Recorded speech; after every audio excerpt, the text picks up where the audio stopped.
I used to believe that marriage was about two families becoming one, about loyalty and love binding everyone together. I was young, naive, and hopeful when I married Daniel. His smile charmed me, his promises swept me away, and his family welcomed me, or so I thought.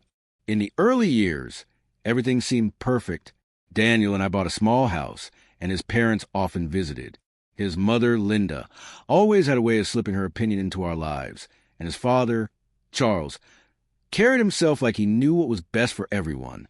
At first, I thought they were simply protective parents.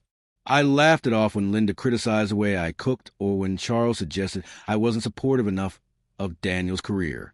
But little by little, their influence seeped into my marriage. Daniel began spending more nights at their house than at ours. If we argued, Linda always seemed to know the details the next morning. I realized Daniel was confiding in her, twisting our disagreements until I became the villain. Still, I endured. I told myself, they're family. You have to respect them. Everything changed when Daniel's affair surfaced. I had noticed the signs, late-night texts, the scent of perfume that wasn't mine, his sudden disinterest in me. But what I didn't expect was the role his family played in covering for him. The night I caught him with another woman, his co-worker named Allison, was the night I discovered how deep their betrayal ran. When I confronted him, his mother stormed into our house, defending him.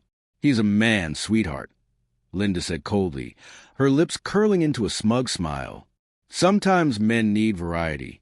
You should learn to be more understanding if you want to keep this marriage. Her words cut through me like glass. Charles added, "Don't you dare try to ruin our son's career with your dramatics. We'll stand by him no matter what." It wasn't just their silence. It was their protection of a betrayal. They made me feel small, like my pain was irrelevant. I felt erased, humiliated, and disposable. For weeks, I drowned in heartbreak. Friends told me to leave, but part of me wanted them to understand what they had done. I wanted justice. Not with fists, not with screaming, but with a kind of revenge that tasted sweet, the kind that made betrayers regret every cruel word. So I began a plan. I didn't lash out. I didn't expose Daniel immediately. Instead, I played the perfect, obedient wife, at least in front of them. I smiled, I nodded, I let Linda believe she was winning. Behind closed doors, I gathered everything I needed. Bank statements showing Daniel funneling money to Allison, photos of their weekend trips, text messages dripping with guiltless passion. Then came the final piece of my plan, the fundraiser gala hosted by Daniel's company. All his family, colleagues, and friends would be there. Daniel, smug and arrogant, had bragged about being promoted. Linda was ecstatic, already parading me like a trophy wife to show off. She had no idea that I was holding the match that would burn their empire of lies. The night of the gala, I walked in wearing a black dress that shimmered under the lights. I looked calm, radiant even, while inside my heart thundered. Daniel introduced me proudly, his parents beaming at his side, as if they hadn't been the architects of my heartbreak. When the speeches began, I requested a few minutes at the microphone. Daniel smirked, thinking I was going to praise him. Instead, I smiled politely at the crowd and began. I want to take a moment to thank everyone who supported my husband. And I especially want to thank my in-laws, Linda and Charles, for teaching me the most important lesson of all, what betrayal feels like. The room fell silent. I pulled out the projector remote and, with one click, the screen behind me lit up with photos.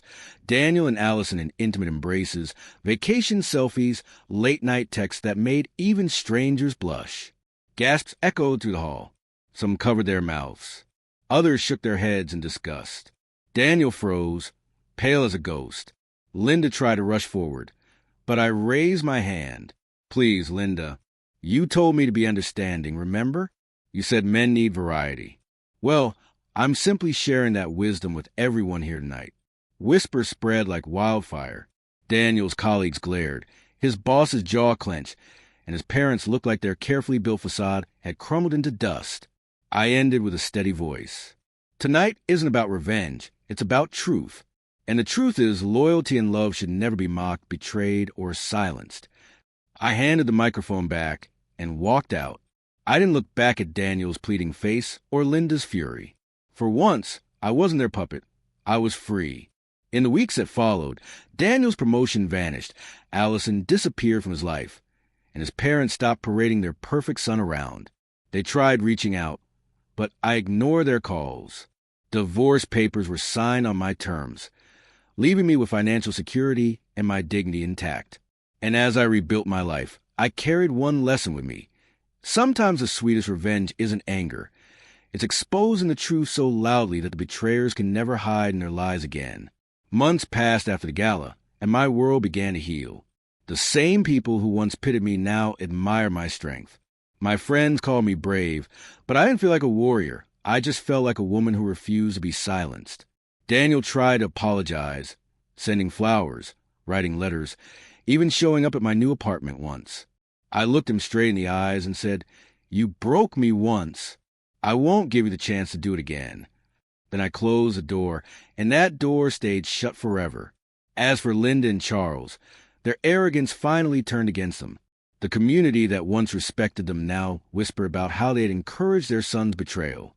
The proud in-laws who mocked me became shadows, avoiding the very society they once flaunted themselves in.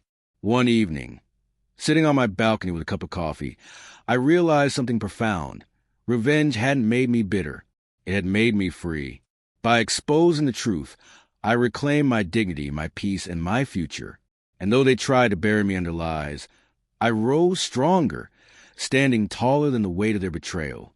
Because in the end, the sweetest revenge wasn't just their downfall, it was my new beginning.